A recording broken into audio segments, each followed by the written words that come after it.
Subscribe कीजिए royal teacher को education संबंधी न्यूज़ तुरंत पाने के लिए।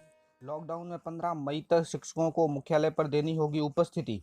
शिक्षा विभाग के इस आदेश से हजारों शिक्षक पड़े दुविधा में, कहा नियम कायदे टूटेंगे। शिक्षा विभाग सत्र 2020-21 की नियमित डीपीसी का कैलेंडर हुआ जारी। प्रिंसिपल और हेड मास्टर सहित थर्ड ग्रेड शिक्षकों के प्रमोशन की हुई तैयारी। जी हाँ साथियों, इस वक्त की तीन बड़ी खबर लेकर आए हैं आपके सामने। जैसा कि आप सभी जानते हैं कि शिक्षा विभाग ने एक आदेश जारी किया है जिसके तहत 15 मई तक सभी शिक्षकों को अपने मुख्यालय पहुंचना अति आवश्यक है। वहीं दूसरी ओर एक और है जिसके अंतर्गत अब डीपीसी होने की तैयारी की जा रही है। पूरी जानकारी करेंगे आज के इस वीडियो में, तो दोस्तों वीडियो को अंत तक जरूर देखें। बात करते हैं अपनी पहली खबर की, तो लॉकडाउन में 15 मई तक सभी शिक्षकों को अपने मुख्यालय पर देनी होगी उपस्थिति। शिक्षा विभाग ने अपने आदेश को पलटा। शिक्षक संगठनों ने के विरोध में उठे स्वर।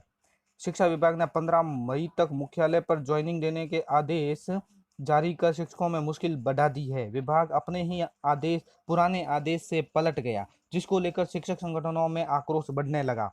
शिक्षा विभाग ने 6 अप्रैल को आदेश जारी किया था कि जो शिक्षक लॉकडाउन में अपने घर पर है वो किसी भी स्थिति में वापस मुख्यालय नहीं लौटे, यानी वापस मुख्यालय नहीं लौटकर घर से ही शाला दर्पण की उपस्थिति दे सकते हैं ताकि कोरोना संक्रमण का खतरा नहीं बढ़े।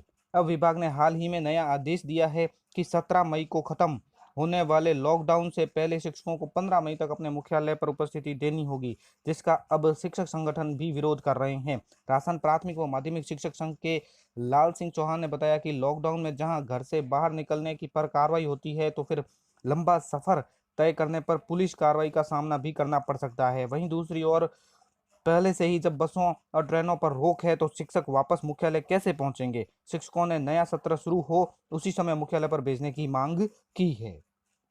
वहीं दूसरी ओर शिक्षकों ने गृह जिले में तबादले की मांग उठी।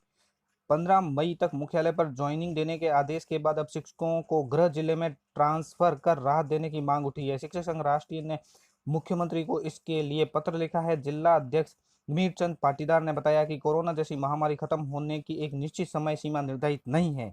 ऐसे में जो शिक्षक अपने मुख्यालय छोड़कर अपने घर चले गए हैं उन्हें कभी न कभी तो मुख्यालय आना ही है। वे जब भी अपने मुख्यालय कार्यस्थल पर आएंगे तो उन्हें 14 दिन के होम आइसोलेशन में रहने के दौर से गुजरना ही पड़ेगा। अतः सरकार इन्हें गृह जिले में स्थानांतरण करके ही स्थायी रूप से राहत दे सकती है। अतः शिक्षक संघ राष्ट्रीय बांसवाड़ा ने मुख्यमंत्री आसन सरकार को ज्ञापन भेजकर मुख्यालय छोड़कर जाने वाले शिक्षक हित में उनके गृह जिले में स्थानांतरण कर स्थायी समाधान करने की मांग की। अगले सत्र से यूनिफॉर्म से मुक्त रखने की मांग। जिला मंत्री कमल सिंह सोलंकी ने बताया कि महामारी के से अभिभावकों की बिगड़ी हालत के कारण बालकों के हित को देखते हुए राज्य के समस्त सरकारी व निजी विद्यालय छात्रों को आगामी सत्र 20-21 में यूनिफॉर्म से मुक्त रखा जाने की मांग की है। इसके अतिरिक्त विद्यालय में प्रारंभ होने के समय बालकों के सिर से पांव तक सैनिटाइज करने एवं मुंह खोलने पर कोरोना रोग की स्क्रीनिंग करने वाली मशीनों की व्यवस्था करवाने की मांग करते हुए बताया कि इस महामारी के आने के बाद आगामी समय में स्कूलों में दूध और पोषाहार की जगह बच्चों के स्वास्थ्य से जुड़ी सुविधाएं बढ़ाना आवश्यक है। इसके अलावा सर्वे में हृदय रोग, किडनी रोग एवं डायबिटीज आदि गंभीर बीमारियों के साथ मुख्य रूप से उच्च रक्तचाप चाप से पीड़ित शिक्षक है। इसके अलावा उच्च रक्तचाप चाप व हृदय रोग से पीड़ित शिक्षकों को ड्यूटी से मुक्त रखने की मांग की है। शिक्षा मंत्री की वीसी में शिक्षक संघ युवा ने रखी मांगे।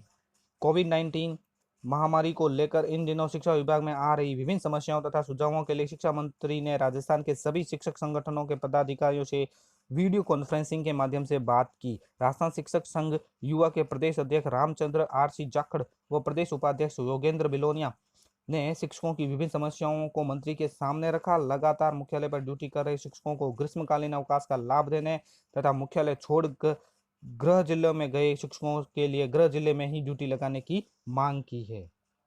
बढ़ते हैं दोस्तों अपनी अगली खबर की ओर, तो शिक्षा विभाग में 20-21 की नियमित डीपीसी का कैलेंडर हुआ जारी। प्रिंसिपल और हेडमास्टर सहित थर्ड ग्रेड शिक्षकों के प्रमोशन की हो रही है तैयारी। शिक्षा विभाग ने उप जिला शिक्षा अधिकारी, शारीरिक शिक्षा सहित शिक्षकों के विभिन्न पदों पर पदोन्नति की तैयारी कर ली है। विभाग ने प्रिंसिपल, हेडमास्टर सहित शिक्षकों की 2020-21 की नियमित डीपीसी का कैलेंडर जारी कर दिया है। संयुक्त निदेशक कार्मिक नूतन बाला कपिला ने इस संबंध में निर्देश जारी किए हैं। पदोन्नति कैलेंडर के मुताबिक मई माह में नियमित डीपीसी के लिए अस्थायी पात्रता सूची जारी करना, आपत्तियां लेना स्थायी पात्रता जारी करना और डीपीसी का प्रस्ताव राजस्थान लोक सेवा आयोग को भेजने संबंधी कार्य होंगे। यह कार्य 11 मई से 31 मई तक पूरा करना होगा। ये डेट भी दोस्तों आप ध्यान में रखें कि 11 मई से 31 मई डीपीसी का प्रथम चरण है।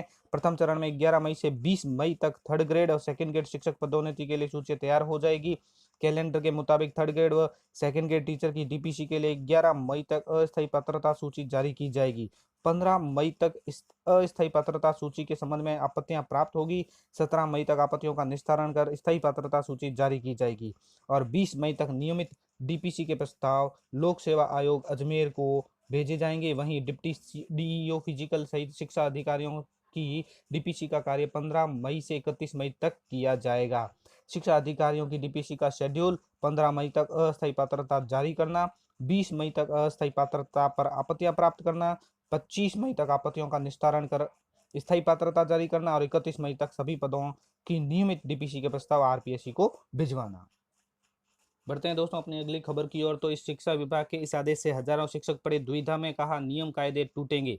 राजस्थान बोर्ड की परीक्षाओं के बीच शुरू हुआ कोरोना संकट और इससे लेकर शिक्षा विभाग में चल रहे विवाद थमने का नाम नहीं ले रहे हैं। ताजा विवाद शिक्षकों की ड्यूटी के आदेश को लेकर है। इस आदेश में माध्यमिक शिक्षा निदेशक की ओर से बाहर आ रहे शिक्षकों को मुख्यालय पर हाजिरी देने के लिए तलब किया गया है। निदेशक ने इसमें शिक्षकों को 15 मई तक उपस्थित होने को कहा है। इस पर विवाद छिड़ गया है। शिक्षकों का तर्क है कि इसमें लॉकडाउन के नियम कायदे की धज्जियां उड़ेगी। शिक्षक नेता ने कहा संक्रमण का खतरा बढ़ जाएगा। कई शिक्षकों को डर है कि अगर वे रेड जोन से बाहर निकले तो कोरोना संक्रमण के संक्रमण में आ सकते हैं, इसलिए उन्हें वहीं ड्यूटी की अनुमति मिले जहां वो रह रहे हैं। शिक्षक नेता नारायण सिंह सिसोदिया ने कहा कि 2.25 लाख शिक्षक अभी भी ड्यूटी दे रहे हैं, अभी भी 2 लाख शिक्षक शेष है। शिक्षक जहां निवास कर रहे हैं उनको वहीं पर ड्यूटी लगाई जाए। अगर सरकार ने हड़बड़ी में दबाव बनाया और शिक्षक रेड जोन से निकल गए तो संक्रमण का खतरा बढ़ जाएगा। पास बनवाने होंगे, मेडिकल टेस्ट कराने पड़ेंगे। सिसोदिया ने कहा कि जयपुर के रामगंज निवासी बाड़मेर के कितरियन के तैनात प्रिंसिपल की घटना से विभाग को सबक लेना चाहिए। अगर शिक्षक घर से निकलकर मुख्यालय आ भी गए तो मकान मालिक उसको रहने नहीं देंगे। आशंका होने पर स्वास्थ्य विभाग वाले क्वारंटाइन कराएंगे। सरकार को करोड़ों रुपए खाने और परिवहन का खर्च उठाने पड़ेंगे, पास बनवाने पड़ेंगे, मेडिकल टेस्ट कराने पड़ेंगे। इसमें व्यवस्था बेहतरीन हो जाएगी, यानी पूरी व्यवस्था बेपटरी हो जाएगी और बिगड़ जाएगी। इसलिए सरकार को जल्दबाजी नहीं बल्कि सोच समझकर कदम उठाने चाहिए, क्योंकि कोरोना के खिलाफ अभी लंबी लड़ाई बाकी है। शिक्षा मंत्री डोटासरा का यह है तर्क। इस मसले पर शिक्षा राज्य मंत्री गोविंद सिंह डोटासरा ने कहा कि मामला सीएम के नॉलेज में है, सोच समझकर कदम उठाया गया है। डोटासरा ने कहा है कि हम उन शिक्षकों को कोरोना ड्यूटी से छूट देंगे जो बीमार है, गर्भवती और 2 साल से कम उम्र की संतान वाली शिक्षिकाओं को ड्यूटी नहीं लगेगी। जिन शिक्षकों ने रिटायरमेंट में 2 साल कम है समय है उन्हें भी ड्यूटी में नहीं बुलाया जाएगा। शिक्षक मुख्यालय कैसे आएंगे ये बात हमने मुख्यमंत्री को बताई है। परिवहन पर सीएम जल्द फैसला लेंगे। तो साथियों ये थी बड़ी खबर जो मैंने आपको बताई। वीडियो अच्छी लगे हो तो जरूर लाइक शेयर और सब्सक्राइब कीजिए।